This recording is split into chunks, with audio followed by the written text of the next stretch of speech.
سورۃ القصص آیت نمبر 43 ہے۔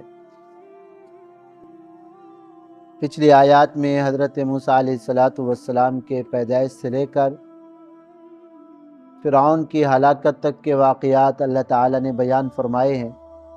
جب فرعون کو اللہ تبارک و تعالیٰ نے بحر قلزم کے اندر دریا برد کر دیا اور فرعون غرق ہو گیا اور اس کے سارا لشکر غرق ہو گیا، حضرت موسیٰ علیہ السلام کی جو قوم تھی بنی اسرائیل، اس کو فرعون سے آزادی ملی، یعنی سکھ کا سانس لیا جب انہوں نے۔ اب جب دریا پار ہو گئے تو بنی اسرائیل نے حضرت موسیٰ علیہ السلام سے عرض کیا کہ حضرت پہلے تو ہمارے اوپر فرعون ہی غالب تھا، ہمیں غلام بنا کے رکھا ہوا تھا، ہم کچھ عبادت نہیں کر سکتے تھے، نہ دین سیکھ سکتے تھے، لہذا اب ہم آزاد ہو گئے ہیں، اب ہمیں ظالم اور کافر اور اس کا کوئی ڈر نہیں ہے۔ اب ہمارے لیے کوئی ایسی کتاب ہونی چاہیے جس کے اندر اللہ کے احکامات ہوں، ہم جو ہے نا اس پہ عمل کریں۔ حضرت موسیٰ علیہ السلام نے اللہ تعالیٰ سے درخواست کی تو اللہ تعالیٰ نے حضرت موسیٰ علیہ السلام سے فرمایا آپ کوہ طور پہ تشریف لے آئے، وہاں 40 دن عبادت کریں اور پھر ہم آسمان سے کتاب اتاریں گے، آپ کو زندگی گزارنے کے احکامات دیں گے۔ وَوَعَدْنَا مُوسَىٰ 30 لَيْلَةً وَأَتْمَمْنَاهَا بِعَشْرٍ، قرآن کی دوسری آیات میں اللہ تعالیٰ نے اس بات کو ذکر فرمایا۔ اب حضرت موسیٰ علیہ السلام جب کوہ طور پہ تشریف لے گئے، وہاں جا کے عبادت کی، 40 دن روزے رکھے اور پھر وہاں عبادات بھی کی۔ اللہ تعالیٰ نے تورات کتاب نازل فرمائی۔ آسمان سے 4 بڑی کتابیں نازل ہوئی ہیں، زبور، انجیل، تورات اور قرآن مجید۔ یہ آسمانی کتابیں ہیں بڑی، اس سے چھوٹے چھوٹے صحیفے بھی اس کے علاوہ اللہ تعالیٰ نے نازل فرمائے ہیں۔ تقریباً بڑی اور چھوٹی مل کر 100 کتابیں بنتی ہیں۔ ان سب میں سب سے اعلیٰ، مقدس، محفوظ کتاب قرآن مجید ہے۔ تورات بھی کامل، ان کے لیے کامل تھی۔ تو تورات کتاب جب اللہ تعالیٰ نے نازل فرما دی، اس کی صفات اللہ تعالیٰ نے بیان فرمائی۔ وَلَقَدْ آتَيْنَا مُوسَى الْكِتَابَ، ہم نے موسیٰ علیہ السلام کو کتاب نازل فرمائی تورات۔ تورات کا معنی ہی عبرانی زبان میں قانون کا ہے، جس کے مطابق زندگی گزاری جائے۔ کب عطا کی؟ من بعد ما اہلکنا القرون الاولی، پہلی جماعتوں کو ہلاک کرنے کے بعد۔ حضرت موسیٰ علیہ السلام سے پہلے قومیں گزر چکی تھیں، حضرت نوح علیہ السلام کی قوم، لوط علیہ السلام کی قوم، قوم عاد، قوم سمود۔ یہ نافرمان قوموں کو اللہ فرماتے ہم نے ہلاک کیا۔ اس کے بعد پھر موسیٰ علیہ السلام تشریف لائے، ہم نے ان کو کتاب عطا فرمائی، بصائر للناس، جو لوگوں کے لیے بصیرت۔ ایک لفظ ہوتا ہے بصارت، ایک ہوتا ہے بصیرت، عربی میں یہ دونوں عربی کے لفظ ہیں نا۔ بصارت اور بصیرت، آنکھ کی روشنی کو کہتے ہیں بصارت۔ جیسے ہم دیکھ رہے ہیں نا، ہماری آنکھوں میں روشنی ہے تو ہم دیکھ رہے ہیں نا، تو اس آنکھ کی بینائی اور آنکھ کی روشنی کو کہتے ہیں بصارت، جس سے دنیا کا راستہ نظر آتا ہے۔ اور اسی طرح جس طرح ہماری آنکھیں دیکھتی ہیں، اسی طرح اللہ تعالیٰ نے دل کو بھی آنکھیں عطا فرمائی ہیں۔ تو دل کی روشنی کا نام، دل کی جو ہے نا بینائی کا نام ہے بصیرت۔ تو اللہ تعالیٰ نے فرمایا وہ جو تورات کتاب تھی وہ بصیرت تھی، دلوں کے لیے روشنی تھی، ہدایت کا کام۔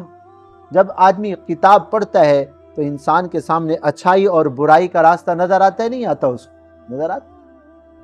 اگر علم ہی نہ ہو انسان کو، جیسے پیدا ہوا ویسے ہی رہا، اس کو کیا اچھے برے کی پہچان؟ قرآن جو ہے نا علم حاصل کرے گا، دین حاصل کرے گا تو اس کے لیے جو ہے نا راہیں کھلتی ہیں۔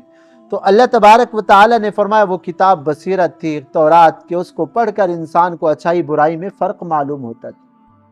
جس طرح تورات بصیرت، اسی طرح قرآن مجید بھی بصیرت۔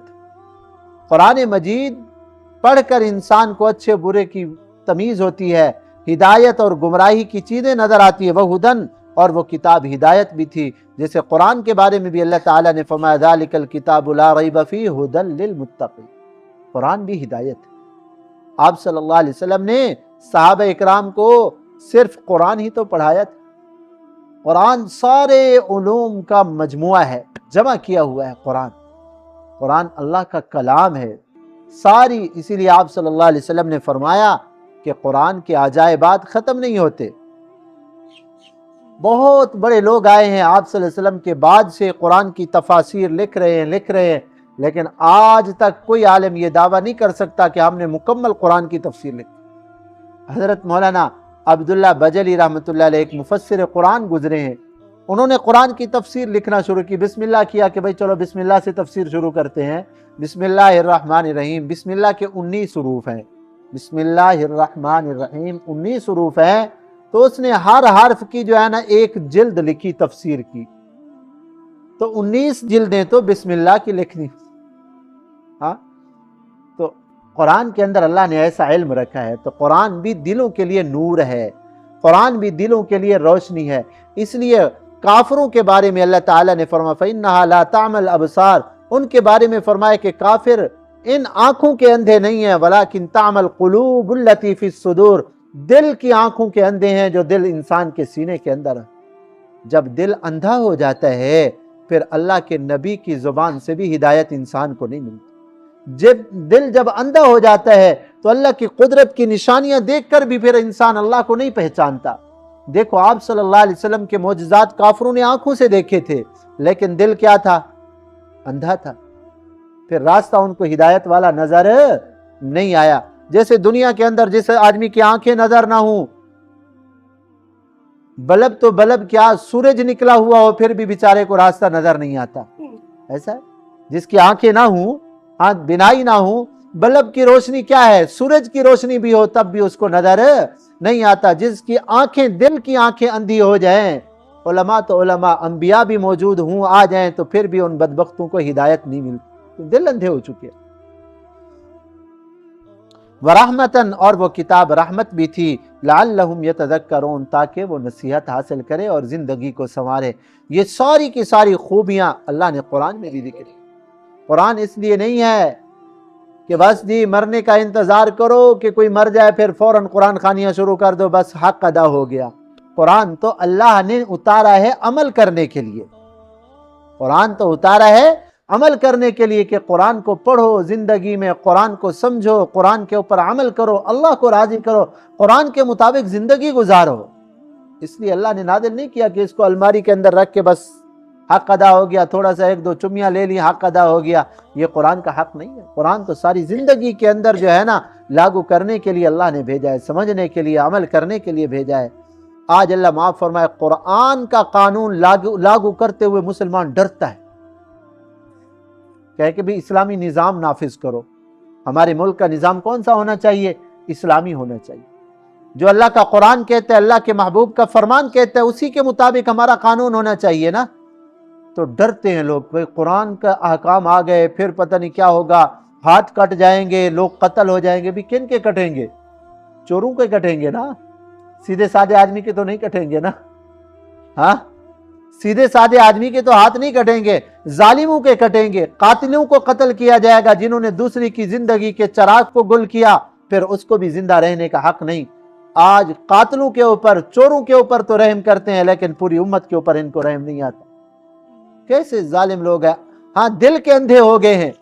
حالانکہ ہونا تو یہ چاہیے تھا جب سے پاکستان بنا پہلے دن سے ہی قرآن نافذ ہوتا. یہ بھی شکر کریں ہمارے علماء کرام نے بڑی محنت کر کے جو قوانین بنائے ہیں, قرآن و سنت کے مطابق قوانین بنائے, یہ بھی علماء کی محنت ہے. ورنہ پاکستان بننے کے بعد 10 سال تک کوئی قانون ہی نہیں بنا ہمارے پاکستان کا کہ بھئی کیسے ہم ملک کو چلائیں. حضرت مفتی محمود صاحب رحمۃ اللہ علیہ, اسی طرح بڑے بڑے حضرات جو ہے نا, حضرت مولانا شمس الحق افغانی رحمۃ اللہ علیہ, مولانا شبیر احمد عثمانی رحمۃ اللہ علیہ, اس طرح بہت بڑے علماء کرام نے حکومت کو مجبور کیا, قانون سازی کرائی گئی 10 سال کے بعد. لیکن آج ہماری عدالتوں کے اندر وہی انگریز کا کالا قانون نافذ ہے. جیسے وہ بدبخت دے کے گیا ایسے ہی لکیر کے فقیر بنے ہوئے ہیں, پیٹ رہے ہیں 77 سال سے اسی انگریز کے قانون کو. اس لیے نہ ملک کے اندر امن, نہ سکون, نہ راحت, کچھ بھی نہیں ہے. چوروں اور ڈاکوں کو کھلی چھوٹ ہے, شریف آدمی زندگی گزارنا اس کے لیے عذاب بن چکا ہے. اللہ کا قرآن رحمت ہے, اس کو نافذ کر کے دیکھیں, پھر برکات دیکھیں کہ ملک کے اندر کیسے برکات آتی. لیکن نافذ کون کریں گے؟ جن کو ہم ووٹ دیتے ہیں وہی نافذ کریں گے. جن کو الف اور بے کا بھی پتہ نہیں ہے وہ اسلامی قانون نافذ کریں گے. ہم ان سے مطالبہ کریں شہباز شریف صاحب تم اسلامی قانون نافذ کرو، اس کے تو اپنے جسم پہ اسلامی قانون نافذ نہیں ہے تو وہ ہمارے ملک پہ کیسے کرے گا؟ یہ وہ آدمی قانون نافذ کریں گے جن کے اپنے جسم کے اوپر بھی اسلام نظر آتا ہو. علماء کرام ان اللہ والوں کو آگے لے آئے، پھر دیکھیں اسلامی قانون نافذ نہیں ہوتا ہے یا نہیں ہوتا. اللہ تعالی ہمیں صحیح فہم، صحیح سوچ نصیب فرمائے. فیصلہ کرتے ہوئے ہم الٹے فیصلے کرتے ہیں اور پھر کہتے ہیں یار اللہ کی رحمت کیوں نہیں آئی. ہاں، یہ ہمارا اپنا قصور ہے. اللہ ہمیں سمجھنے کی، عمل کرنے کی توفیق عطا فرمائے.